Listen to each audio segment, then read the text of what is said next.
Good morning, everyone, and welcome to the studies.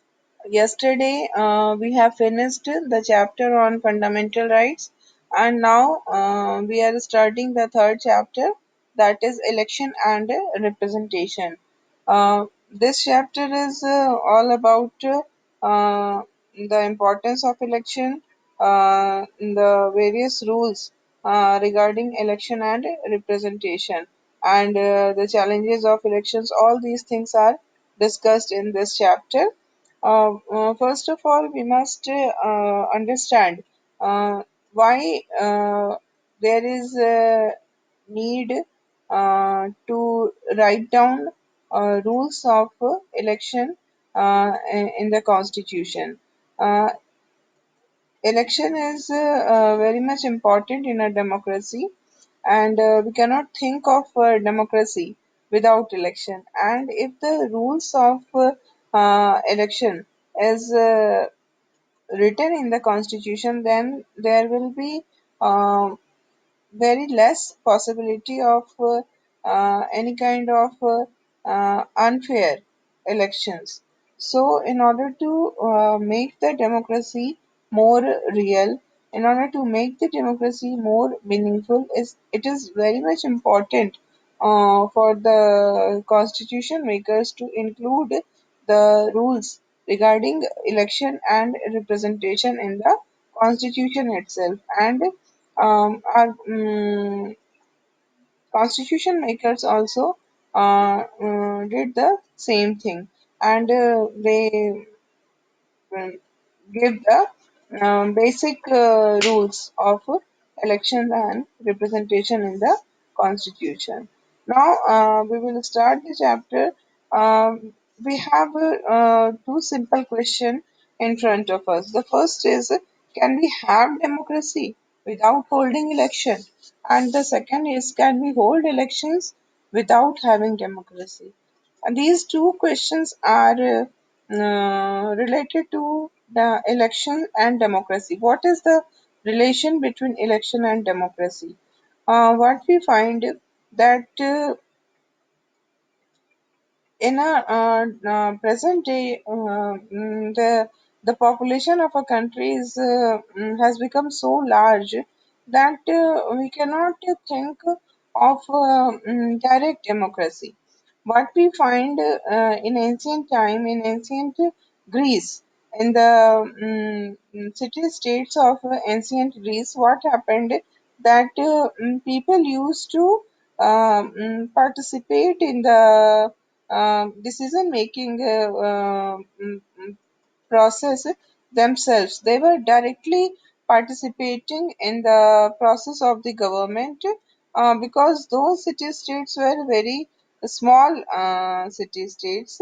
Their population was very less, and because of that, it was practically possible. But nowadays, what we find that it is completely impossible to think of that type of situation in which all the citizens are taking part in the process of the government themselves. They are the decision makers. They are taking participation. They are participating in the decision making process of the government. And at present, we cannot think of that situation. So, what is needed in order to make democracy functional, in order to make democracy operational? What is required? The requirement is the uh, election of representatives. People are not able to take part in the process of decision making themselves. So, in that case, they will participate in the process of governance. They will participate in the process of decision making through their representatives. And how these representatives will be elected? These representatives will be elected through the election. So, uh, and these representatives will represent the interest of the particular area. They will represent the interest of the area from which they have been elected. They will promote, they will protect the interest of the area from which they have been elected. So, in this way, whenever we think of democracy, the election naturally comes to our mind. So, election and democracy, we cannot think of democracy without election. At present time, there are local governments at the local level, at the village level, gram panchayats, gram sabhas are there, and it can be said that these gram sabhas are the very close example of direct democracy, because in gram sabha, all the adult villagers are the member of the gram sabha, and they all are taking part in the meetings of Gram Sabha. So, in this way, what we find that Gram Sabha is can be said to be the closest example of direct democracy. But this kind of direct democracy cannot be practiced at a state level or center level. Even at district level, it is also not possible. So there is need of indirect election. So there is need of representatives, and that is why that we find that election and democracy are very much related to each other. We cannot think of democracy in the absence of um, elections. So, in such an arrangement, citizens choose their representative, who in turn are actively involved in governing and administering the country. People elect their representative, and those representatives are involved in the governance of the country. They are involved in the are in all the process of the government. So the method followed to choose these representatives is referred to as an election. The method through which people choose their representatives is known as election. The citizens have a limited role in taking major decisions. Citizens are not able to take major decisions, and they are not able to directly run the administration. They are not making the policies themselves. But what is happening under the democracy, that citizens are only indirectly involved. They are involved only through their representatives, and these representatives are chosen by a method which is called election. So, in this type of arrangement, all the major decisions are taken by representative. So, the method by which these representatives are getting elected, it becomes very much important.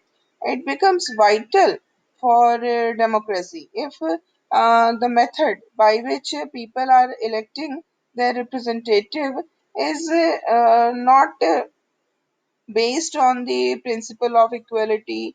The method is not fair.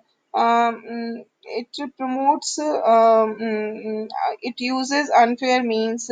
Government authority is being misused in the process of election. Then what we find that democracy will mm, become meaningless in that country. So, in order to make democracy meaningful, elections are very much important. We cannot think of democracy without election.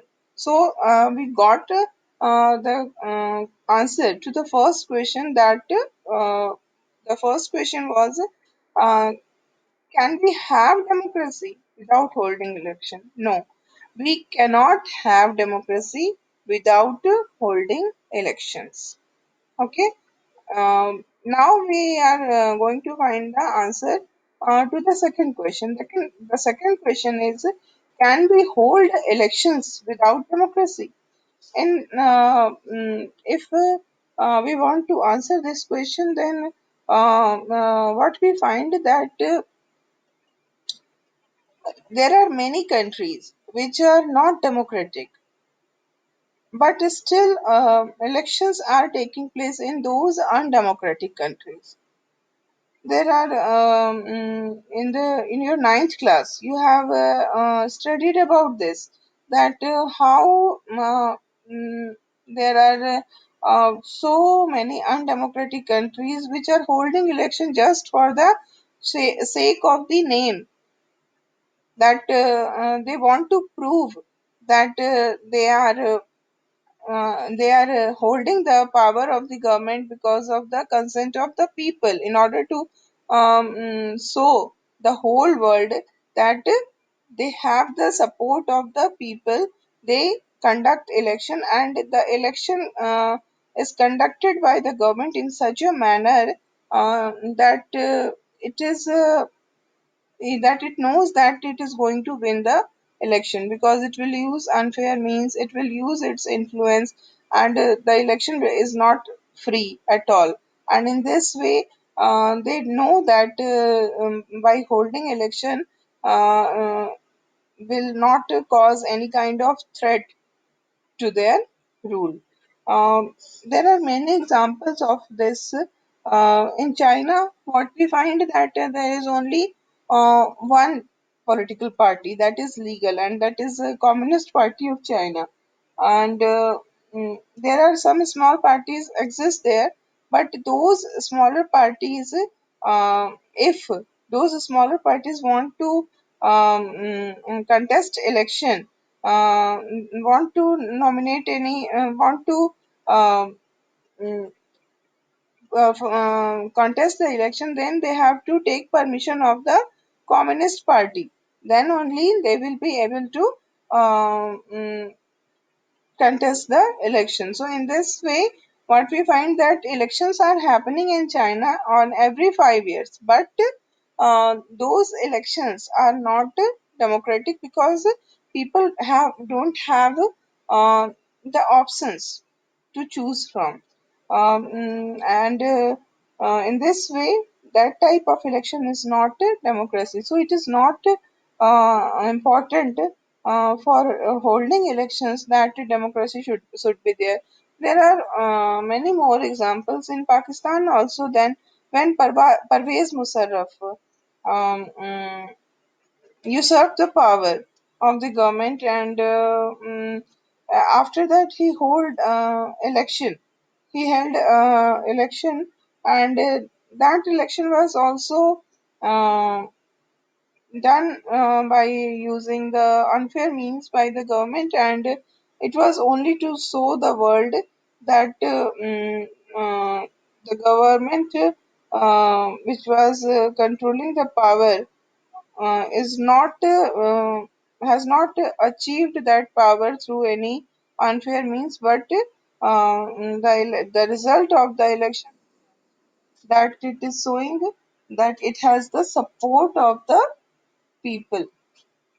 So in this way, we can say that there can be elections in a there can be elections, but by holding election, it does not mean that it is a democratic country. And it is very much important that whenever elections are happening, that election should be conducted in a democratic way. There must be some rules, there must be some regulations regarding the conduct of election. And who will decide all these rules? If these rules will be decided by the government, then what happened that government will misuse its power, and it will make such rules, so it will make such rules which will work in the favor of the government, and in this way he will be able to win the election. So we cannot give this responsibility mm, mm, of making the rules of the election in the hand of government, but it is important that the rules of election and the rules of representatives should be written there in the constitution, so that all the government will have to follow the rules which are written in the constitution. And in this way what happened that the election will be held in a democratic manner. So our constitution has also done the same thing. Uh, our constitution decided some basic rules about election, and details are not written there. Details were left to be worked out by the laws passed by the legislature. It was left to on the legislature that in the future they will pass laws regarding the details of the rules of election. So the basic rules which are decided by the constitution is the first one is, you can see here it is written, who is eligible to vote, who is eligible to contest, who is to supervise election, and how do the voters choose their representatives, how are the votes to be counted, and representatives elected. So these are the basic rules regarding which our constitution has written many uh, rules. So, like most democratic countries, the Constitution of India also answer all these questions. The first question is, who is eligible to vote? All the citizens of India above the age of 18 has the right to vote. Then, who is eligible to contest? Uh, all the people has a right to contest the election, and there is only two limitations are there. One is the citizen of he or she must be a citizen of country, and the second is age bar, and this age bar is different for different type of election. And then who is to supervise election? So election will be conducted under whose supervision? This will be done under the election commission. And how do the voters choose their representatives? What is will be the method of choosing the representatives? How are the votes to be counted and representatives elected? Method of counting, and how one representative will be elected. All these things have been decided by the constitution. Now we will see election system in India. What type of election system has been adopted in our country? There are different methods or system of election. It's not that only one type of system of election exists in the whole world, but actually there are different systems are existing regarding the election. Uh, this is there are many different method in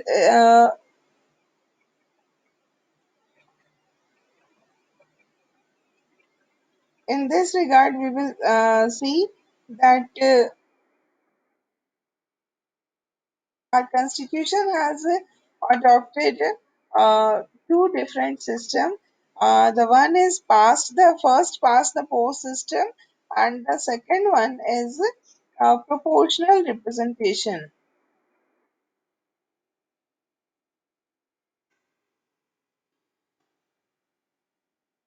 first past the post system. This system has been adopted from the Constitution of Britain. When we were studying the chapter Constitution, in that chapter, we have studied that this system of election has been adopted from Britain. Now we will read about this system. What do we mean by first past the post system? In the Lok Sabha election, we are talking about a particular election, that is the Lok Sabha election of 1984. In this election, what happened that the Congress party came to power and it won 415 seats out of 543 Lok Sabha seats. There is total number of Lok Sabha seats is 543, and out of these 543, Congress party was able to win 415 seats. It means 415 is 80% of 543. So Congress was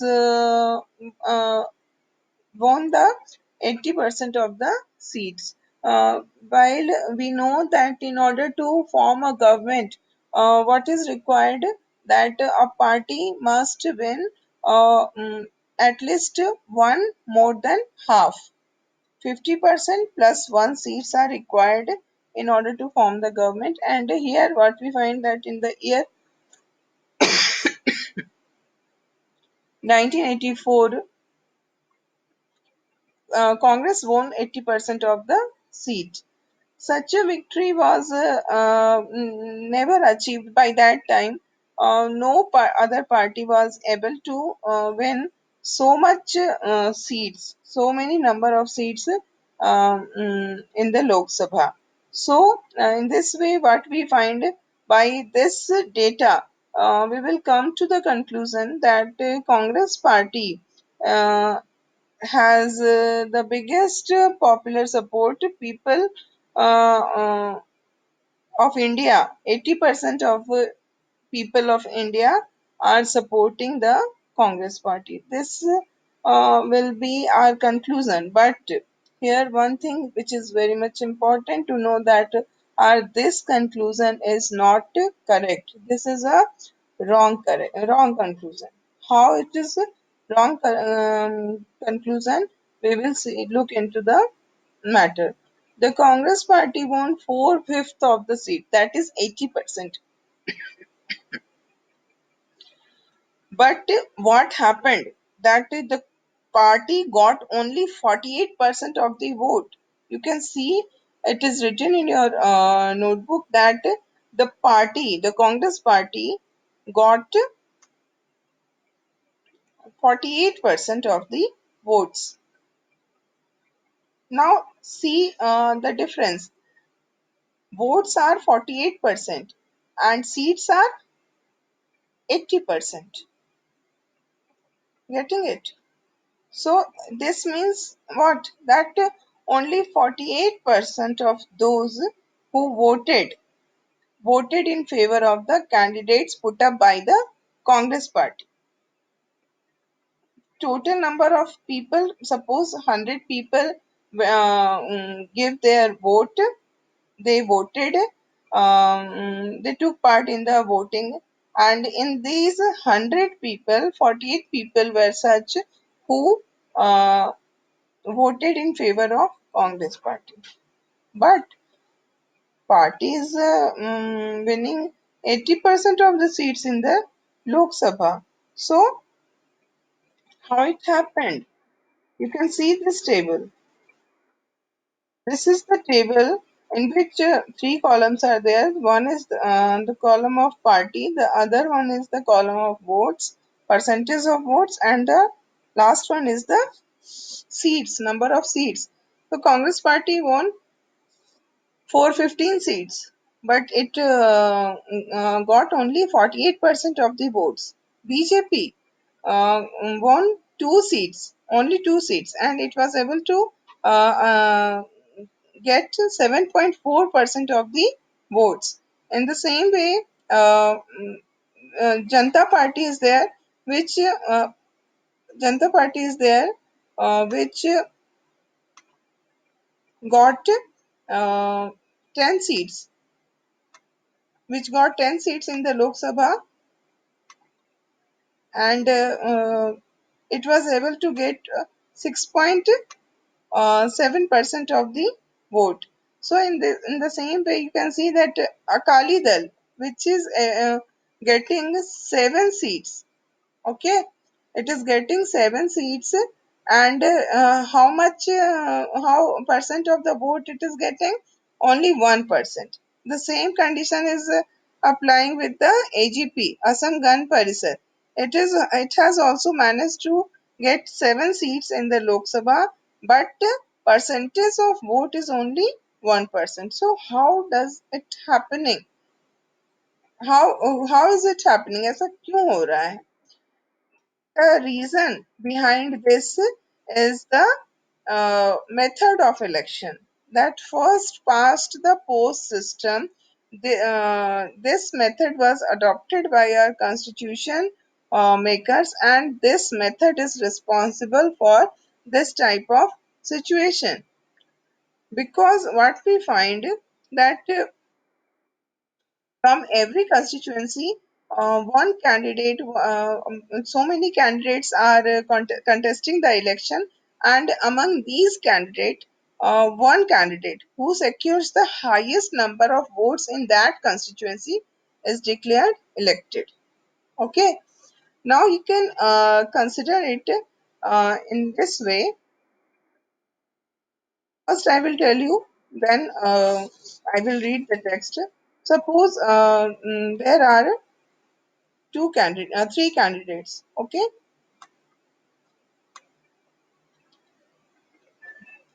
A, B, and C. These are the three candidates who are contesting election from a particular constituency. Okay. Up now, suppose there are 100 voters. Total number of voters is 100.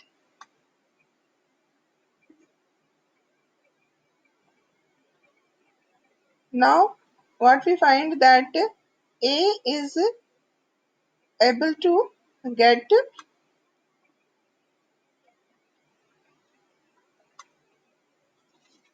40 votes.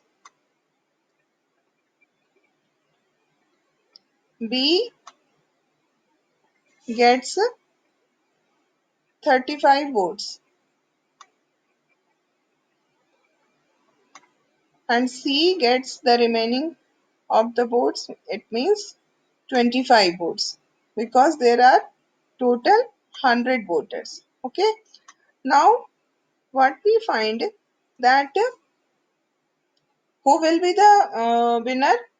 Obviously, A will be the winner, because A has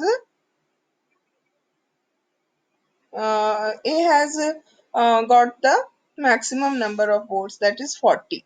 Now, you think that B is only 5 votes less. B has got only 5 votes less than 40, and he is not able to win the election. He is not able to get any kind of representation, because in spite of difference of only 5 votes. So this type of condition is creating this situation which we saw in the table. In spite of gaining so many seats in the Lok Sabha, the party is not getting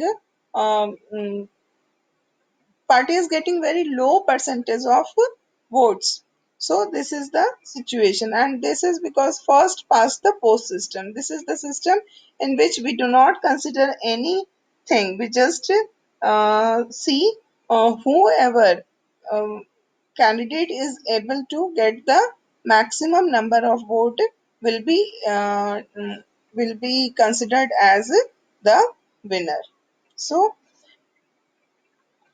in this system, whoever has more votes than all other candidates is declared elected. The winning candidate need not secure a majority of the votes. It does not matter in the example what we saw that what will be the majority. Simple majority is, I told you, simple majority is 50% plus 1. Okay. So in the case of 100, if 100 voters are there, so what will be the majority? 50%, it means 50 plus 1, 51 votes. So if our rules of the election is such that the candidate who is getting the simple majority of the voters will only be considered as elected, then in that case what will happen that neither of the candidates are able to gain that majority of the votes. So in that case, what happened that no one will be able to win the election. But in this system of first past the post system, we do not consider that system of majority. Only what is considered that whoever gets is getting the maximum number of votes will be declared elected. So, uh, the winning candidate need not secure a majority of the votes. This is the method which is called the first past the post system. Who is passing the post first? It does not matter ki in athletics this is the system which is followed in athletics. Who is passing the post first?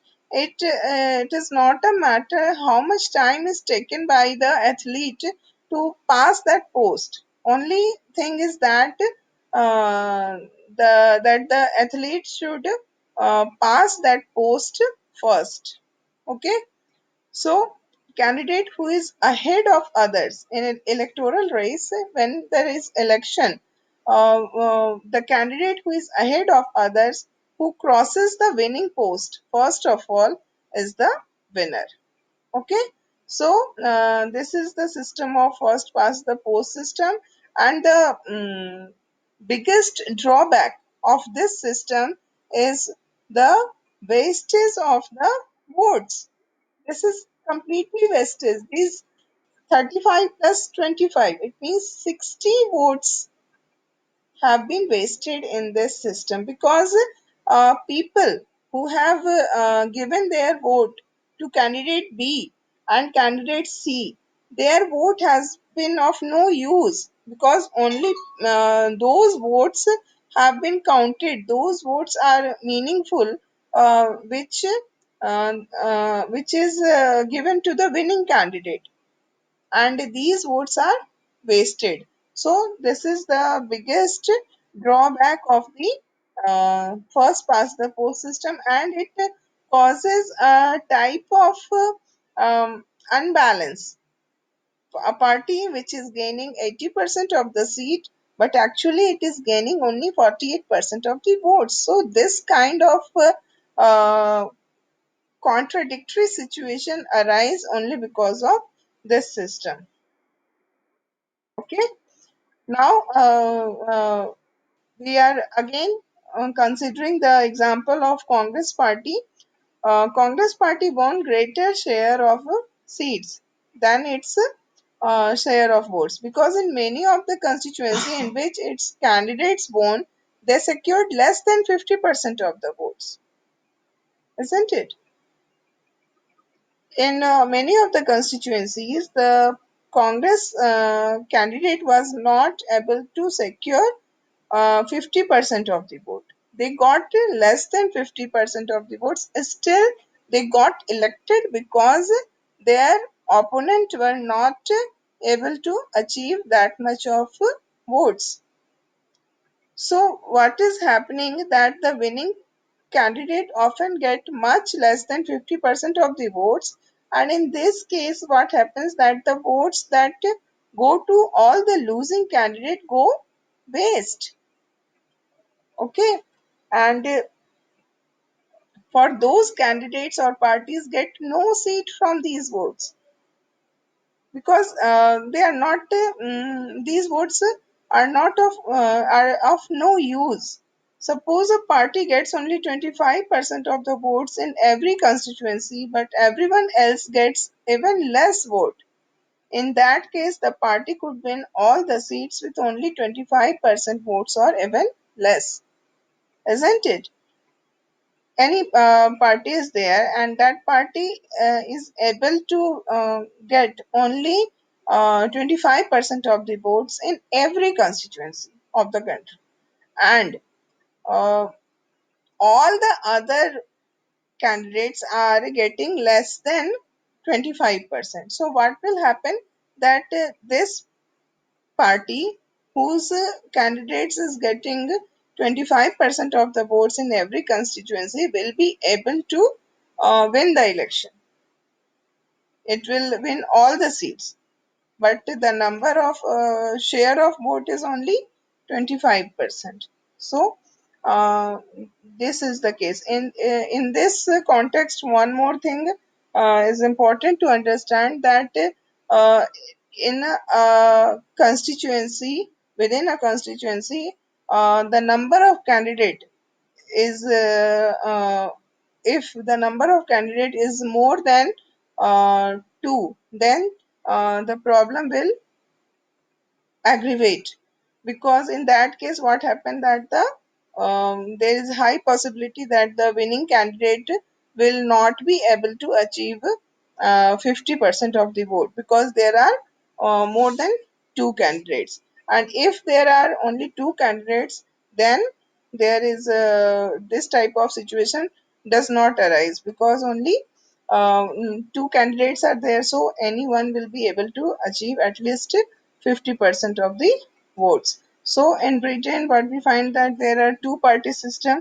and in that system, this electoral system is working well. But in our country, the situation becomes this type of situation arise because of first past the post system. So for today, this much is enough, and now we will meet tomorrow.